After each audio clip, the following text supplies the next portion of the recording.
We are celebrating English Language Day today by paying a tribute to whom are we paying a tribute to? Yes, to William Shakespeare. And he was a great poet, a playwright, a writer, and whose works are famous even today. And all those who were in Udgam last year, you all remember the poem, right? A beautiful poem. What is the name of the poem? And that was a part of one of his plays. Wasn't it a beautiful poem?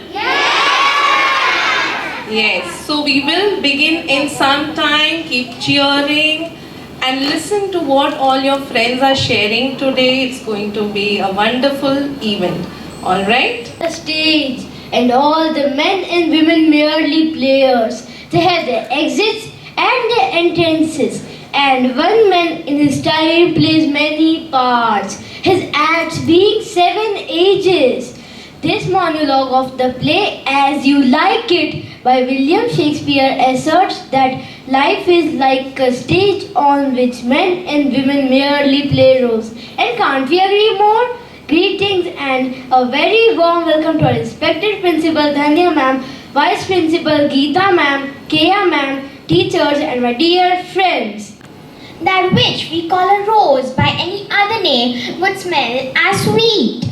From Juliet to Romeo in a balcony overlooking a rose garden. Such was the effect created by the bard of Stratford-upon-Avon, William Shakespeare.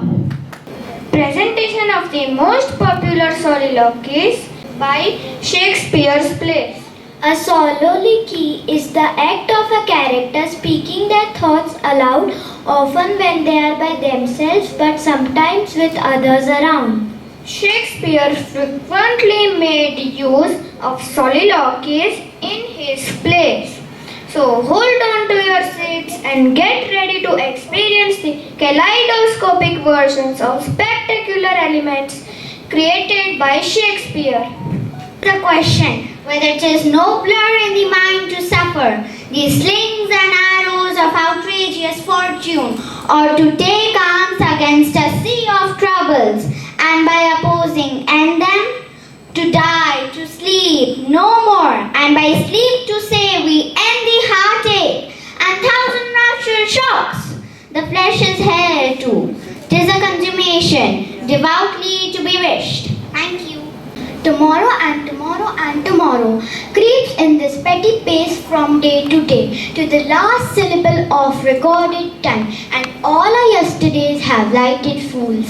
The way to dusty death, out a brief candle, lies but a walking shadow, a poor player that stretches and frets his hour on the stage, and then it is heard no more. It is a tale told by an idiot, full of sound and fury, signifying nothing. Is this a dagger which I see before me? The handle towards my hand? Come, let me clutch thee. I have thee not, and yet I can see thee still. Art thou not fatal vision, sensible to feelings as to sight? Or art thou but a dagger of the mind, a false creation, proceeding from the heat of oppressed brain? I see thee yet, in form as palpable as this which now I draw. Thank you. Wasn't that amazing, friends? A simple play of words cast enigmatic spell on us with words strung together like precious pearl. Such was the effect created by Bard of Stratford-upon-Avon. Our next act is a collection of words and phrases that were created by Shakespeare and are popular even today. So please hold on to your seats and take a look at our class 4-word ramp. Thank you. Thank you.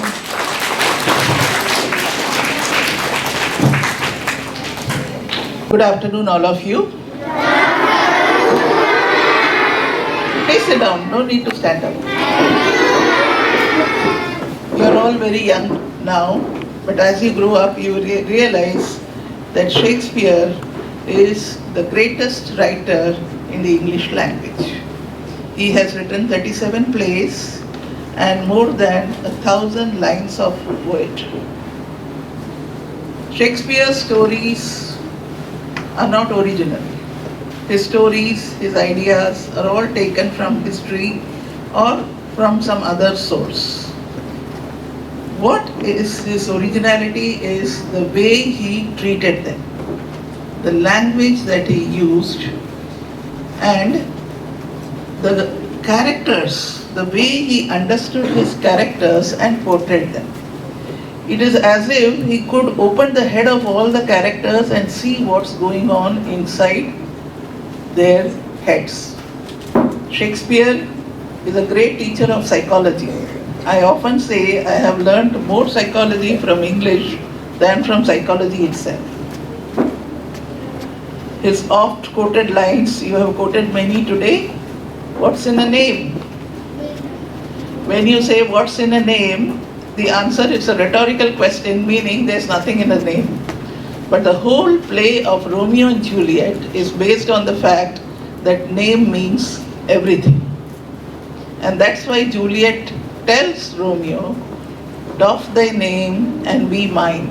You know what is doff? Doff means throw away or do away with your name, because it is their name that comes in the way of their love. Another one which I think you took the line to be or not to be is the question. Now whoever recited that, let me tell you, you must recite that verse, those lines very, very slowly. It's a soliloquy by Hamlet, which Hamlet, is very slow in his action, in his thinking.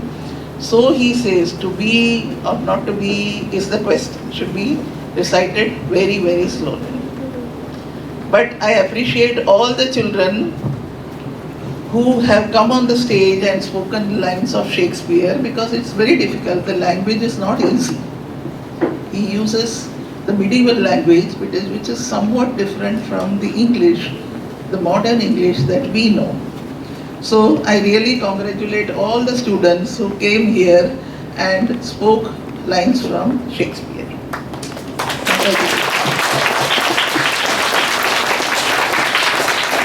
And I also appreciate the teachers who have prepared the students for this event.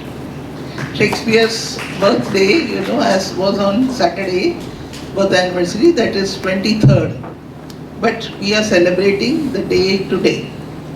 So I hope all of you, as you grow up, will start reading Shakespeare, if not in the original, at least in the story form. Shakespeare is available in the story form. You can read Lamb's Tales. Charles Lamb has written the stories of Shakespeare for little children. So you can read that Lamb's Tales for Shakespeare and you will really enjoy it. Thank you all and thank you for inviting me. Lyrical language, when you understand it, you'll be a fan. He's a man with the eye. Yo! We'll tell you about the man, we call him Willie Gann. He wrote the greatest plays and poems in England. He was a serious literary genius, gave innovation, inspiration to all of us.